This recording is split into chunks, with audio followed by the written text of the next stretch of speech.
Salam jumpa kembali teman-teman dalam seri video filsafat untuk pemula.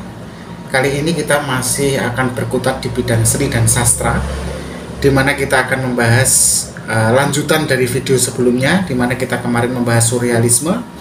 Hari ini kita akan membahas tentang absurdisme.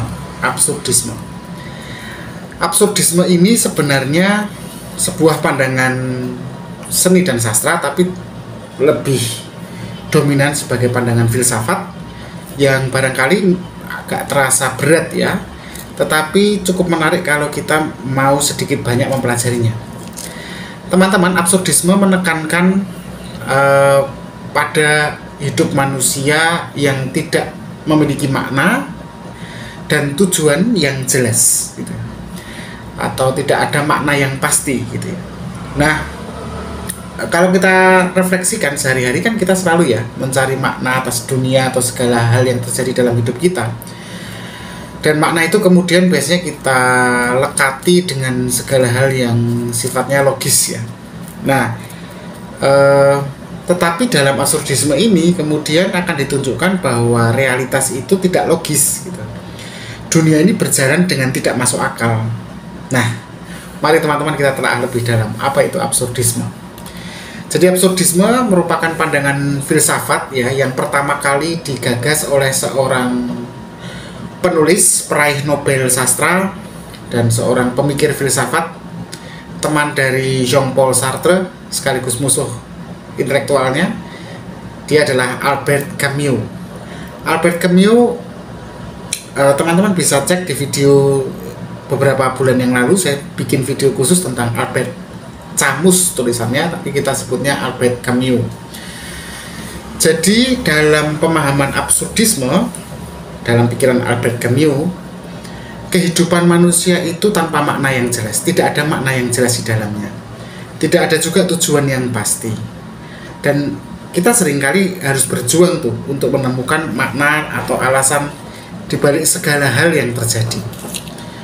Nah, hal ini menciptakan konflik kan dalam diri kita ya, antara keinginan kita untuk bisa mendapatkan makna yang pasti dari apa yang terjadi dari hidup kita atau dari kehidupan itu sendiri, tetapi pada sisi yang lain berkonflik dengan ternyata tidak ada yang bermakna di dunia ini, ada ketidakbermaknaan dunia yang kita hadapi.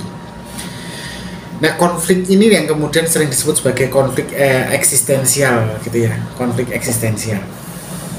Nah, absurdisme itu sebenarnya lahir sebagai reaksi terhadap eksistensialisme yang muncul beberapa saat sebelumnya oleh temennya Albert Camus ya, Jean-Paul Sartre.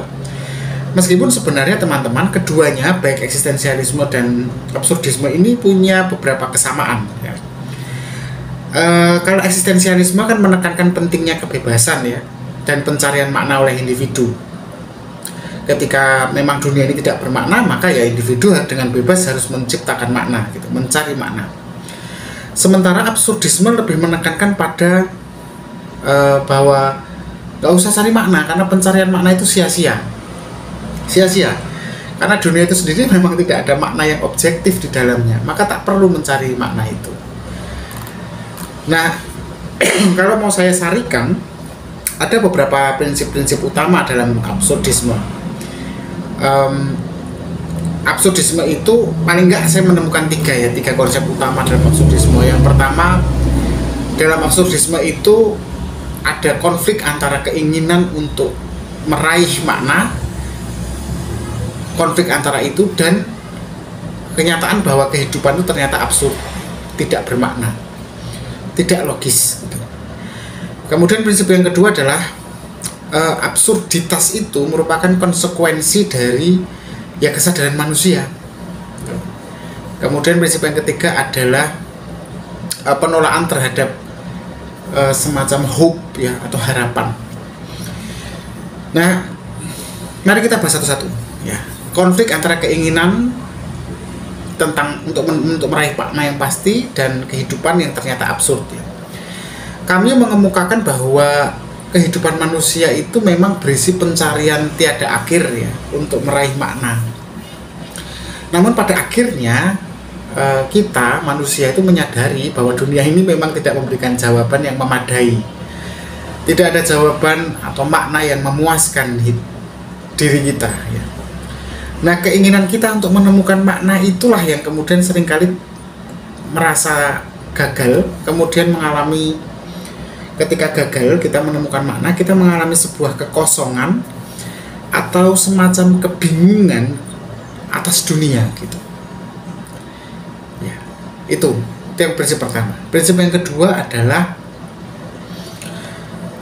absurditas itu merupakan produk dari atau implikasi ya dari manusia yang memiliki kesadaran.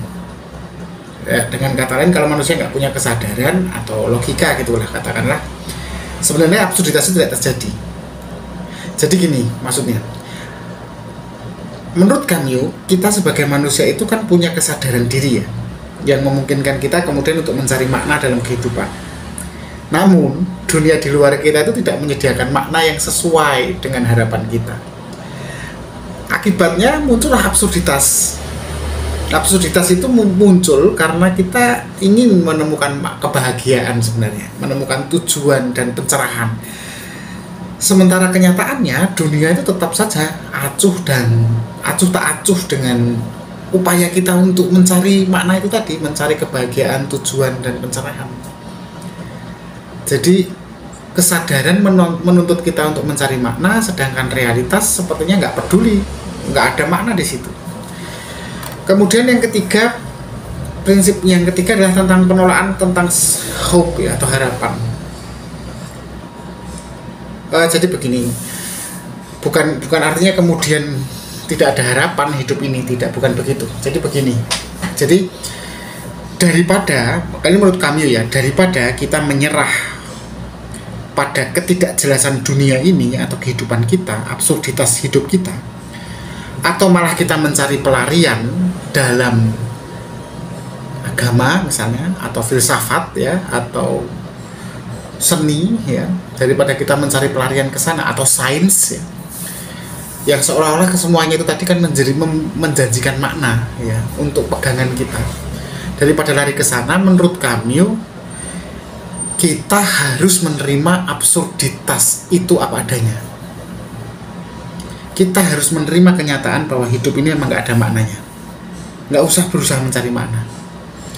Tetapi kita tetap harus hidup dengan penuh kesadaran akan kondisi kita yang memang tidak ada makna itu. Ini yang kemudian oleh Camus disebut sebagai pemberontakan absurdis ya, pemberontakan yang absurd itu. Maksudnya istilah itu mengacu pada keberanian kita untuk hidup meski mengetahui kehidupan itu tidak memberikan kita makna apapun. Nah, kalau mau memahami absurditas atau absurdisme, teman-teman bisa membaca dua karya besarnya Albert Camus. Yang pertama, The Myth of Sisyphus atau mitos tentang Sisyphus ya, dan yang kedua adalah The Stranger atau L'Étranger ya, tentang orang asing ya kalau diterjemahkan begitu. Oke, kita coba dari karya pertamanya dulu. Karya pertamanya The Myth of Sisyphus atau mitos tentang Sisyphus. Nah, dalam karya itu Camus itu seperti menggunakan mitos klasik Yunani ya tentang Sisyphus. Sisyphus itu seorang tokoh dalam mitologi Yunani yang dia itu dikutuk ya, untuk mendorong batu besar ke atas gunung. Tapi kemudian nanti batu itu jatuh lagi, kemudian dia mendorong lagi, jatuh lagi gitu. Jadi seperti dia itu dikutuk untuk mendorong batu besar ke atas gunung hanya untuk melihat batu itu untuk jatuh lagi gitu. Nah, Camus itu melihat Sisyphus itu sebagai simbol kehidupan kita yang terjebak dalam semacam takdir tugas yang tidak ada akhirnya, mendorong batu untuk melihatnya jatuh. Namun Camus menyatakan bahwa meskipun apa yang kita lakukan dalam hidup itu sia-sia, kita harus menerimanya. Kita harus menerima absurditas itu dan tetap melanjutkan hidup dengan penuh semangat dan tekad. Kemudian yang kedua adalah The Stranger, Le Étranger ya dalam bahasa Prancisnya. Jadi novel The Stranger ini banyak dibahas waktu kemarin COVID ya.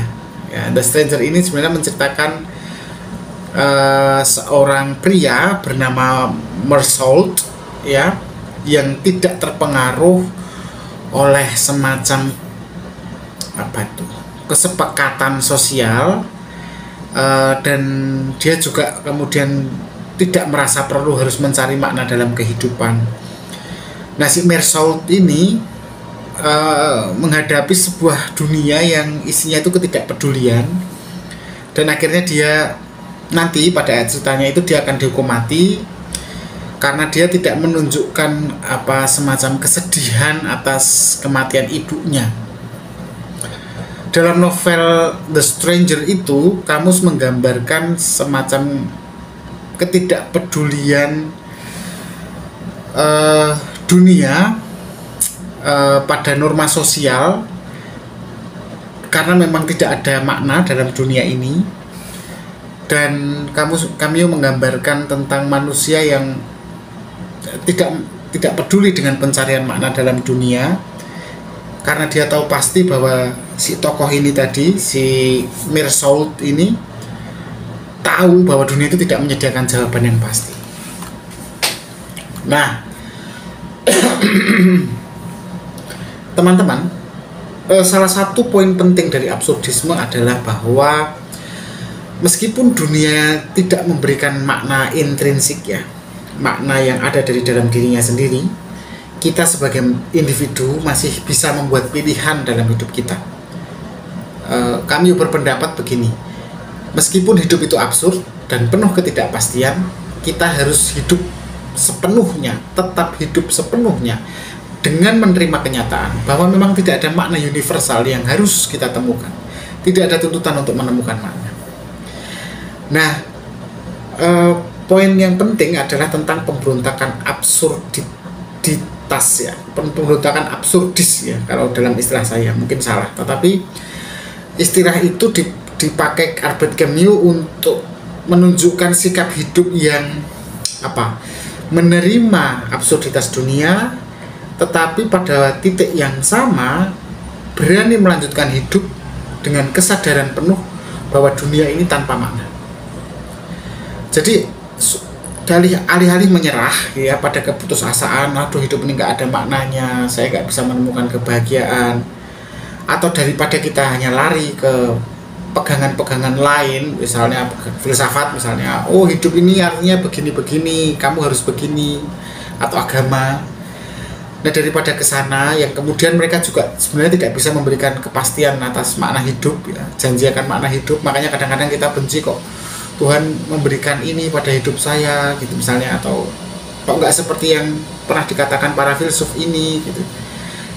Maka daripada lari ke situ, Camus mengajak kita untuk melangkah saja terus, meskipun kita tahu bahwa makna itu memang tidak akan pernah datang.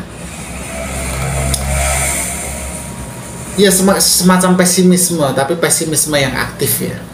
Nah, meski absurdisme itu muncul abad ke-20, tapi ide-ide Camus dan absurdismenya itu masih relevan sampai hari ini. Kita tahu kan dunia sangat kompleks hari ini, penuh kejadian-kejadian yang tidak kita kira, penuh ketidakpastian, sulit untuk dimaknai, dan kita banyak yang bingung gitu ya, dan kita terjebak, tapi kita bingung, tetapi kita terjebak dalam nafsu untuk mencari makna yang tampak makin hari makin jauh dari ditemukan gitu. Nah, ide-ide absurdisme ini menjadi relevan bagi kita di zaman sekarang ya. Kita kan sering ya menghadapi semacam keraguan eksistensial. Kita ragu kenapa kita ada, kenapa kita harus melakukan ini dan itu. Kemudian kita juga ragu sebenarnya kemana arah hidup kita, tujuan hidup menjadi tidak pasti gitu ya. Nah, di tengah situasi itu, absurdisme itu mengajarkan kita untuk menerima saja segala itu, segalanya itu. Tidak perlu mencari solusi untuk itu semua. Kita juga tidak perlu mencari makna pribadi, tetapi kita jalani saja hidup ini, karena kita yakin bahwa tidak akan ada jawaban yang jelas dari hidup ini. Nah, itu relevan sekali ya, absurdisme. Seperti Sisyphus dalam mitosnya ya, kita Sisyphus yang diceritakan oleh Camus. Jadi kita semua mungkin merasa bahwa kita berjuang melawan sesuatu yang sia-sia, tapi absurdisme itu tadi memberi kita kekuatan untuk tetap bertahan, untuk tetap terus menjalani hidup dengan kesadaran yang penuh, tanpa harus bergantung pada ilusi mengenai adanya makna di luar diri kita, eksternal. Nah, saya pikir cukup teman-teman pembahasan kita tentang absurdisme. Yang jelas absurdisme justru mengajarkan kita untuk berani hidup dengan kesadaran, meskipun tidak ada gunanya ketika kita mencari makna. Dan Camus mengajarkan kita untuk menerima ketidakpastian, untuk melanjutkan hidup kita dengan otentik, tanpa harus dipengaruhi oleh keinginan kita untuk mendapatkan makna yang pasti. Nah, begitu teman-teman. Silahkan teman-teman kalau mau berbagi tentang hidup teman-teman juga silahkan di kolom komentar yang ada hubungannya dengan absurdisme. Terima kasih sudah menyaksikan video pembelajaran hari ini. Kita akan ketemu di video selanjutnya yang akan membahas tentang formalisme ya, formalisme. Nah, formalisme ini nanti lebih banyak ke seninya.